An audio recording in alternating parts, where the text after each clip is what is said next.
अगर आप भी नर्सरी से गुलाब लेकर के आए हैं और गुलाब लगाने के शौकीन हैं तो ये देखिए, आप जब भी गुलाब लेकर के आते हैं तो सबसे पहला टेंशन होता है सॉइल मीडिया। आप कौन से सॉइल मीडिया में लगाइएगा जो आपको सबसे बेस्ट रिजल्ट मिलेगा। गुलाब के लिए सबसे बेस्ट सॉइल मीडिया कौन सा है, क्योंकि इस मीडिया में आप रिजल्ट देख सकते हैं। ये मिनिएचर रोज़ है, जितने इस प्लांट में आपको पत्ते नज़र आएंगे उतना ही आपको फूल नज़र आएगा। इस छोटे से पॉट में इतने सारे फूल खिले हुए हैं और इसके कली देखिए, कितने हज़ारों सिर्फ कली होगा और फूलों का क्वांटिटी देखिए, कली का क्वांटिटी देखिए। सिर्फ एक प्लांट नहीं दोस्तों, मेरे गार्डन में जितने सारे गुलाब हैं सभी गुलाब को देखिए कितने सारे फूल खिले हुए हैं।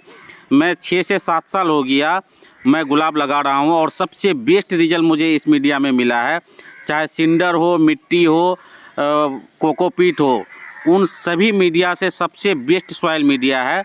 आप वीडियो को लास्ट तक देखिएगा। इस सॉइल मीडिया में आप गुलाब लगा करके देखिए, फिर आप बताइएगा जो आपको कैसा रिजल्ट मिला है। तो वीडियो स्टार्ट करते हैं दोस्तों। हेलो दोस्तों, आज हम बात करेंगे नर्सरी से लाए हुए गुलाब को कौन से सॉइल मीडिया में लगाएं जो सबसे अच्छा रिजल्ट देगा।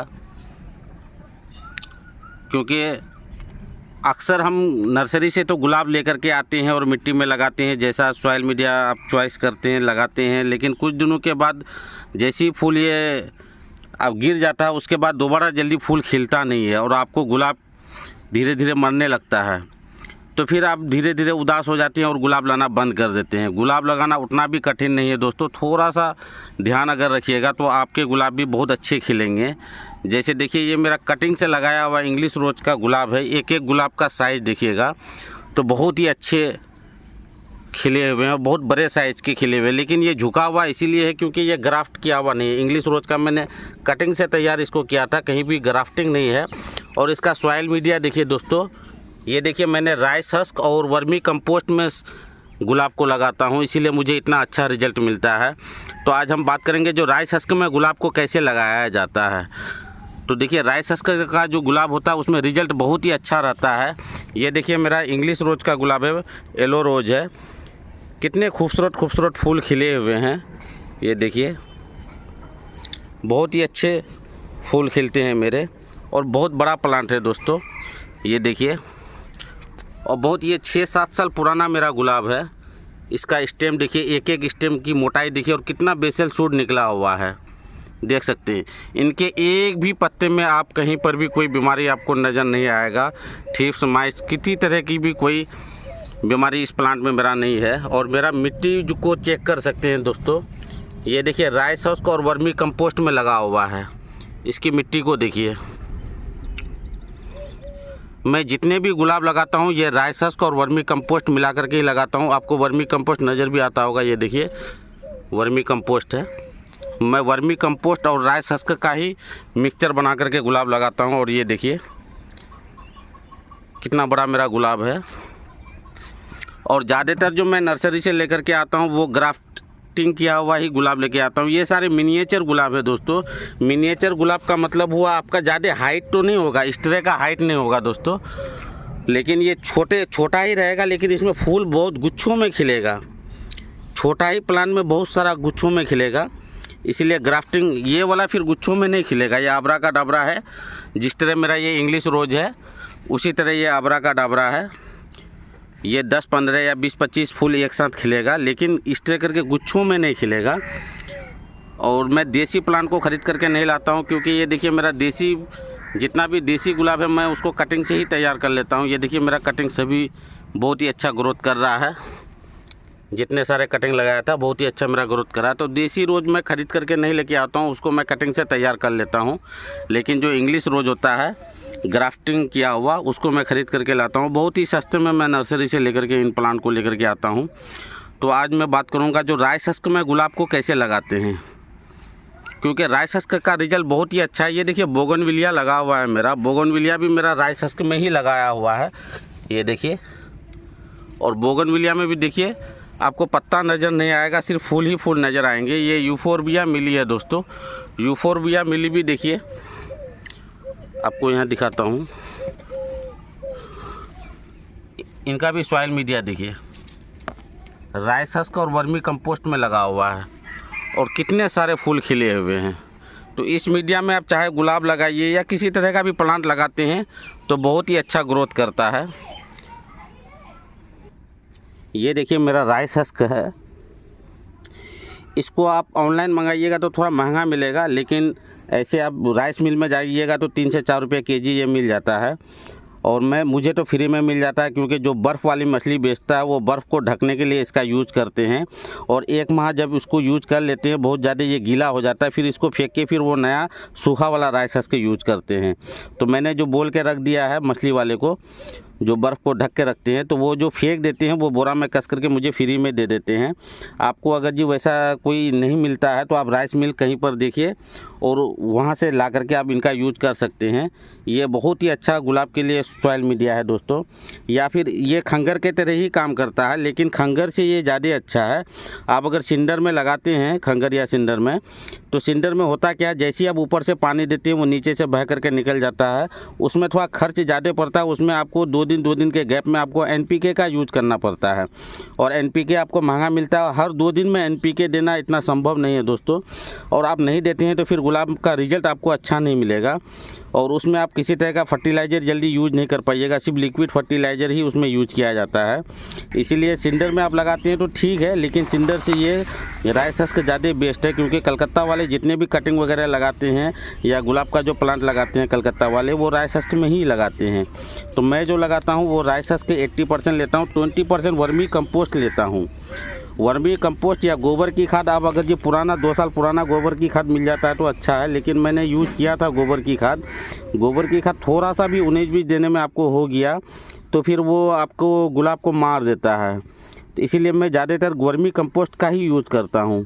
और बहुत सारे लोग बोलते हैं जो इसमें क्या मैं पूछते हैं जो क्या मैं कोकोपीट का यूज़ कर सकता हूं, तो राइस हस्क में आप कोकोपीट 10% दे सकते हैं, ज़्यादा कोकोपीट का यूज़ नहीं कीजिएगा। या कोकोपीट में अगर गुलाब लगाते हैं तो सिर्फ कोकोपीट में ही दीजिए और उसमें किसी तरह के सिर्फ थोड़ा सा वर्मी कंपोस्ट दे करके सिर्फ कोकोपीट में ही लगाइए। लेकिन कोकोपीट होता क्या है, कुछ दिनों बाद ये कोकोपीट ख़राब होने लगता है और पौधों को नीचे से फंगस वगैरह पकड़ लेता है। इसलिए मैं कोकोपीट में गुलाब नहीं लगाता हूँ।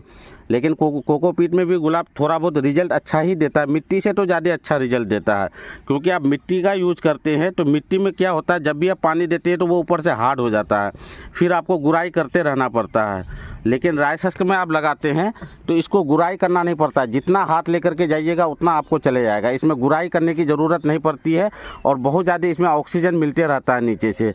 इसमें जड़ फैलने भुरभुरी होने के कारण और ऑक्सीजन मिलने के कारण ये रूट बहुत तेज़ी से बढ़ाता है और प्लांट का ग्रोथ भी बहुत ज़्यादा तेज़ी से होता है।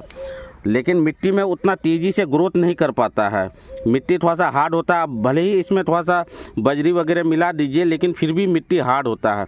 आप अगर मिट्टी में लगाते हैं तो बजरी दे करके मिट्टी में लगा सकते हैं, लेकिन मैं मिट्टी का यूज़ नहीं करता हूँ गुलाब में। कोई एक व्यूअर मैंने मुझे कमेंट किया था क्या मैं पत्ते की खाद को मिला सकता हूं। आप पत्ते की खाद 20% पत्ते की खाद, वर्मी कंपोस्ट नहीं है तो पत्ते की खाद भी गुलाब के लिए बहुत ही बेस्ट होता है।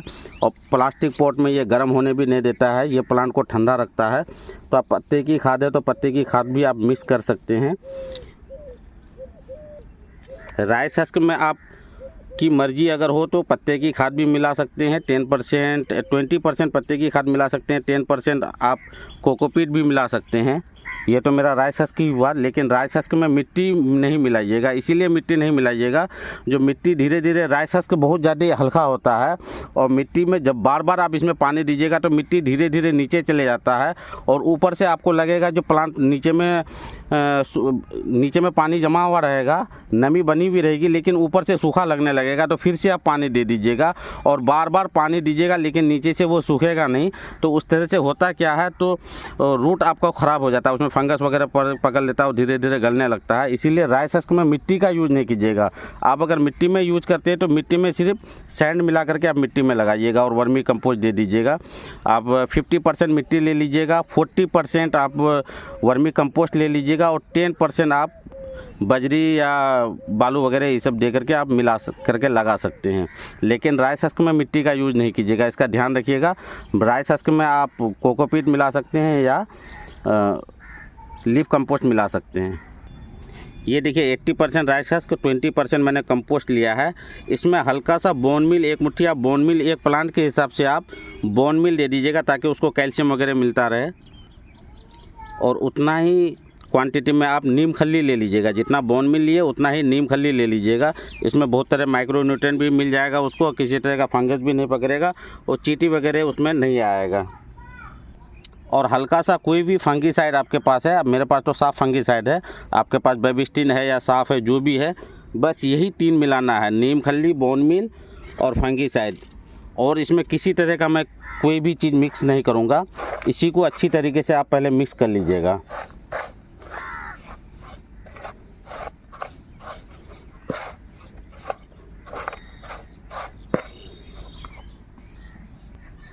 अब आता है पॉट सिलेक्शन, हम किस टाइप के पॉट को में लगाएं।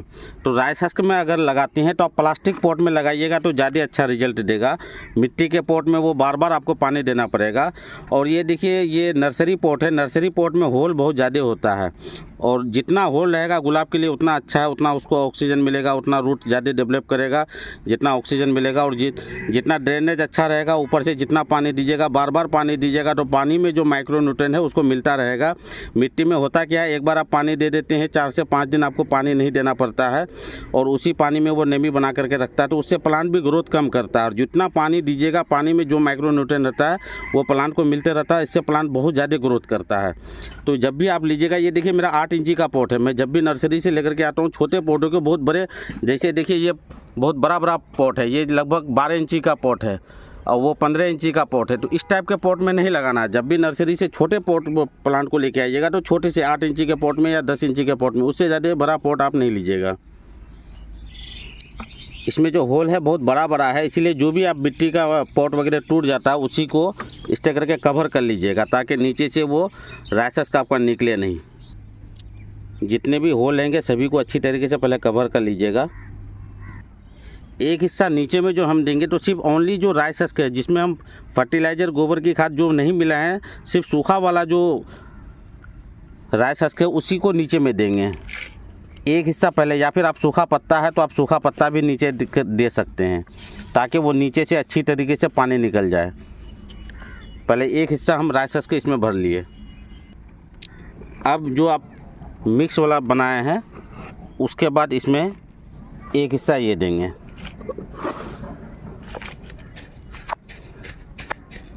अच्छे से प्रेस कर दीजिएगा।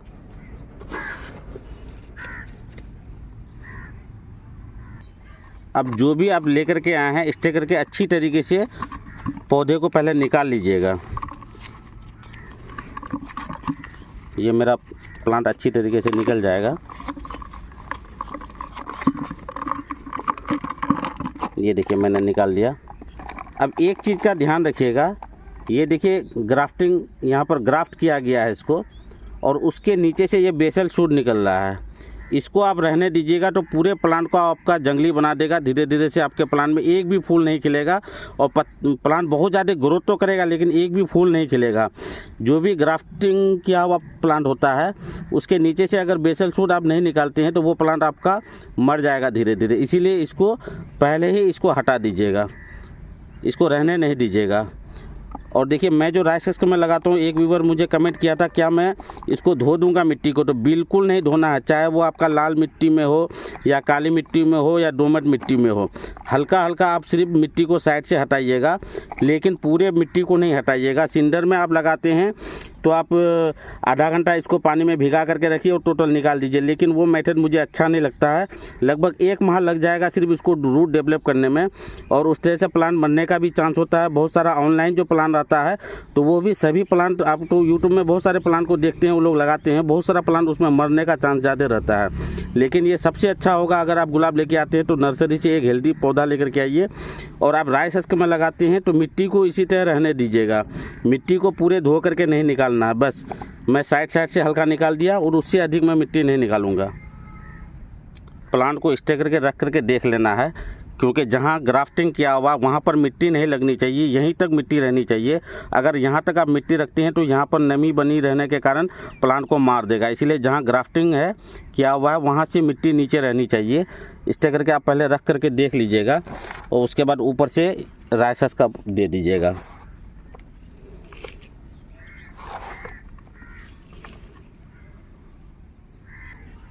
ये देखिए मैंने लगा दिया, और यहाँ ध्यान दीजिएगा जहाँ ग्राफ्ट किया हुआ है उससे मैंने 1-1.5 इंची नीचे ही रखा है।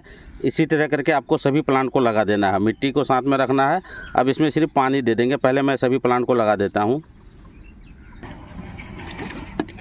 अब जितने भी गुलाब लगाए हैं इसको अच्छी तरीके से, पहली बार जब भी आप पानी दीजिएगा इसको अच्छी तरीके से पानी दीजिएगा।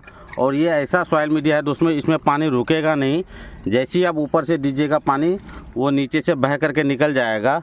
और सॉइल मीडिया ये ऐसा है, इसमें किसी तरह का भी फर्टिलाइज़र यूज़ कर सकते हैं आप। NPK भी यूज़ कर सकते हैं, DAP भी यूज़ कर सकते हैं, केमिकल पोटाश भी यूज़ कर सकते हैं। हर मीडिया, हर फर्टिलाइज़र इसमें यूज़ हो जाता है।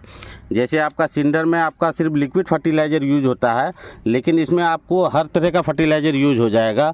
और अभी आपको किसी तरह का फर्टिलाइज़र अभी नहीं देना है, सिर्फ नीम खली, बोन मील और फंगीसाइड में ही लगाने के समय में किसी तरह का फर्टिलाइज़र आप यूज़ नहीं कीजिएगा। ये देखिए मैंने जैसे ही पानी दिया वो नीचे से देखिए बहना स्टार्ट कर दिया। ये देखिए सभी प्लांट में इस तरह करके पानी बहना स्टार्ट कर दिया।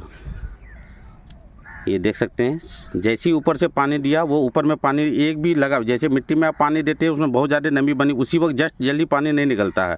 लेकिन राइस हस्क में जैसे ही आप ऊपर से पानी दीजिएगा वो नीचे से बहने लग जाता है। इसीलिए ये इसमें ग्रोथ बहुत अच्छा रहता है। अब इस मीडिया में एक बार मेरे कहने के हिसाब से आप लगाइए गुलाब, और फिर रिजल्ट देखिएगा जो आपको गुलाब में कितना अच्छा रिजल्ट मिलता है। और इसमें कितना भी बारिश के समय में कितना भी इसके ऊपर पानी पड़ जाए, ये गुलाब बारिश के समय भी बहुत ही अच्छा ग्रोथ करता है, ये जल्दी मरता नहीं है। और इसमें अंडर वाटरिंग और ओवर वाटरिंग का भी खतरा नहीं रहता। जैसे मिट्टी में आप ज़्यादा पानी दीजिएगा तो भी दिक्कत है, कम पानी दीजिएगा तो भी गुलाब में दिक्कत है, क्योंकि गुलाब में हमेशा नमी बनी रहनी चाहिए लेकिन मिट्टी गीली नहीं रहनी चाहिए। तो इस मीडिया में जैसे ही आप ऊपर से पानी देते हैं वो नीचे से बह करके निकल जाता है और इसमें नमी भी बनी रहती है। लेकिन सिंडर में आप एक दिन भी पानी देना भूल गए तो फिर प्लांट क्या हो जाता है, तो वो मरने का चांस ज़्यादा रहता है, क्योंकि उसमें पानी ज़्यादा होल्ड नहीं करता, इसमें पानी भी होल्ड करता है। तो इस तरह से आप अपने गुलाब को लगाइए और बहुत ही अच्छा रिजल्ट मिलेगा दोस्तों। वीडियो अगर अच्छा लगा हो तो चैनल को सब्सक्राइब कर लीजिएगा, ताकि आने वाले हर वीडियो का नोटिफिकेशन सबसे पहले आपको मिलता रहे। और वीडियो अच्छा लगा है तो लाइक और शेयर करना नहीं भूलिएगा। थैंक यू दोस्तों।